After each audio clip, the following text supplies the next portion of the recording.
আজি আসলে ইয়ালে হঠাৎ অহা হল আজি অলপ দিন আগত যেতিয়া অনুষ্ঠানটোৰ বাবে প্ৰথম ফোন কৰিছিলে তেতিয়া প্ৰথম আধা ঘণ্টা এটা অনুষ্ঠানৰ কাৰণে কথা পতা হৈছিলে প্ৰথম মই কৈছো দেই কৈ দিছো কথাটো সো তাৰ পিছতে ট্ৰেকত গাবৰ কাৰণে আসলে কথা পতা হৈছিলে কিন্তু মই ট্ৰেকত নাগাও কেতিয়াও মই আজিলে কোনো ট্ৰেকত গান গাই পোৱা নাই I come with my band only so তাৰ পিছতে তাৰপিছতে কিবা এটা মোৰ মেনেজমেন্ট আৰু আয়োজকৰ মাজত কিবা এটা মিছ কমিউনিকেশ্যন হ'ল মোৰ মেনেজমেন্টে ভাবি থাকিলে প্ৰগ্ৰামটো নাই আৰু ইয়াত ভাইটিহঁতে ভাবি থাকিলে মই আহিম বুলি তাৰপিছতে পোষ্টাৰ লগাই দিয়া হ'ল তাৰপিছতে তেওঁলোকৰ যি সীমিত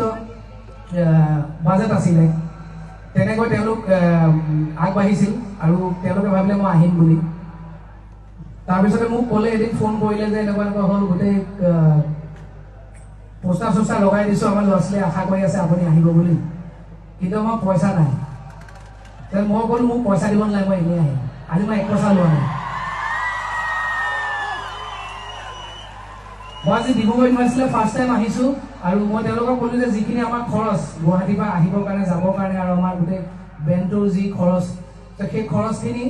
হিচাপ এটা কৰি পেলাই দিলোঁ ইমানখিনি খৰচ হয় ইহঁতক দি দে মোক নালাগে So thank you so much বহুত ভাল লাগিছে আৰু এটা কি গাওঁ